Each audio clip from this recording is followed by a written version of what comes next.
Welcome back, my dears. If you're new here, my name is Pamela, or Pam, to those of you already members of the Pam fam. And on this channel, I like to upload recommendation and reviews on fragrance, beauty, and skincare. And sometimes I share a bit of family, lifestyle, and include some motivational content as well. In today's video, I am going to share with you how I created my niche collection and how I failed to do it right. So I'm going to share with you some things you need to avoid at all costs. So let's get started.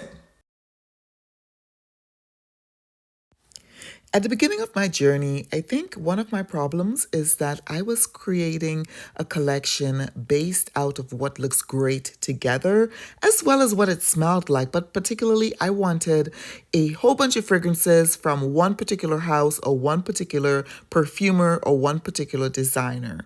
When you are testing out fragrances or you are getting into the niche fragrances, the cost is phenomenal when you start adding them up. Most niche fragrances are upwards of $150. So you don't really want to go collecting fragrances just because of the way they look. So please keep that in mind. I made this mistake with several houses in my collection, but one in particular would be Raja Dove. Most of these fragrances smell very similar on my skin once it dried down and stayed. The opening might be different, but it dried down very similar. My favorite fragrances from my Raja Dove collection happens to be these in the back. These are the Essence de Parfum. I find that they perform better. I find that they last pretty much a good time frame on my skin. I would say I get at least 5 hours with them, and I love the way each of them smell individually. So for me, I think I would tell anyone at all, when it comes to pretty bottles, don't just buy to have a collection of a whole bunch. Please make sure you smell your fragrances first. Instead of looking for the smallest size being a 30 ml when you're shopping for niche fragrances, look to see if you can pick the fragrance up in a 10 ml size. For example, the House of Sillage has the signature line, the original House of Sillage line, in 10 ml sizes travel sprays. So you could buy all 10 of their fragrances and try them out. You can also buy, the samples, but to be honest with you, the samples, unless you definitely know what you love about fragrances, sometimes the samples is not enough. So my recommendation is to buy the smaller travel sizes. Plus, it's easier to travel with these perfumes as opposed to bottles. Bottles tend to break. Travel sizes, you can chuck it inside your purse or your handbag or backpack or whatever and not worry about it too much. Additionally, travel sizes are normally cheaper. So a bottle of fragrance that you'd pay $100 for, you'll get a travel size for, maybe $20, $30. So that's my recommendation to you.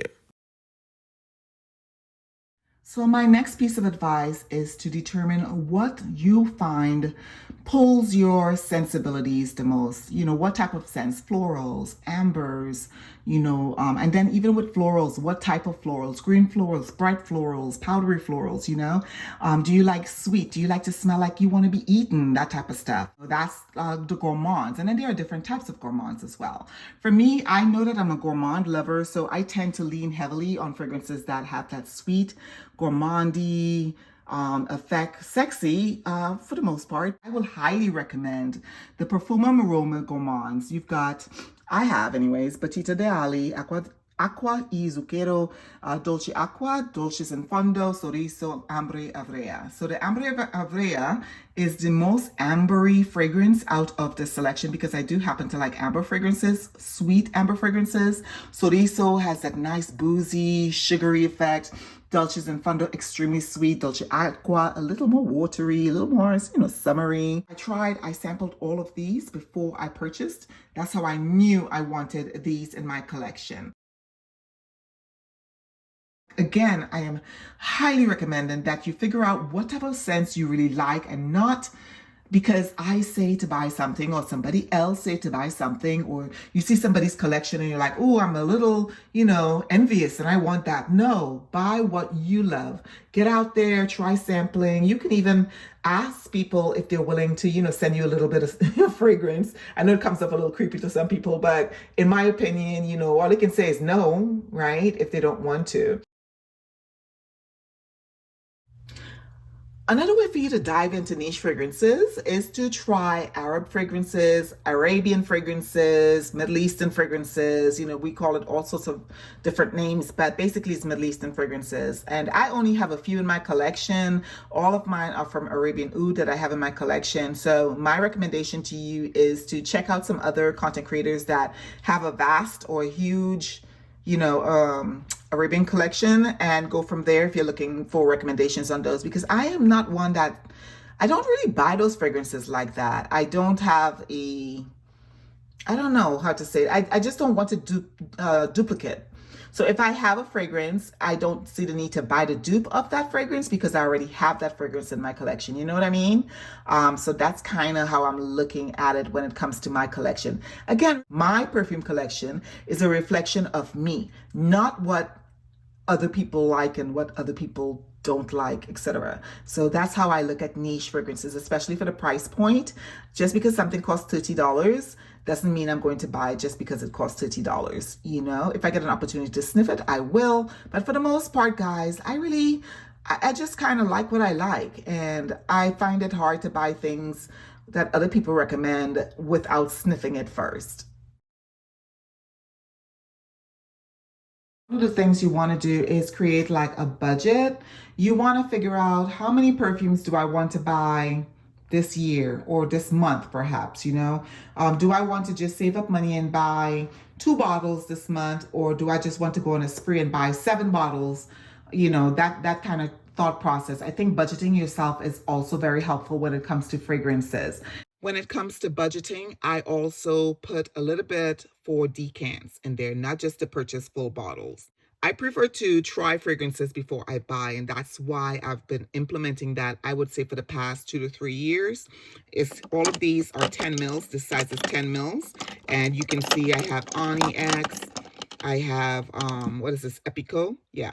Will Be Love, which is by, I can't remember the brand. I think it's Epico is the name of the brand.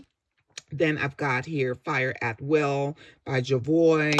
And then I have over here, this is by Xerjoff Decaf. This is, I think this bottle is like $300 and something.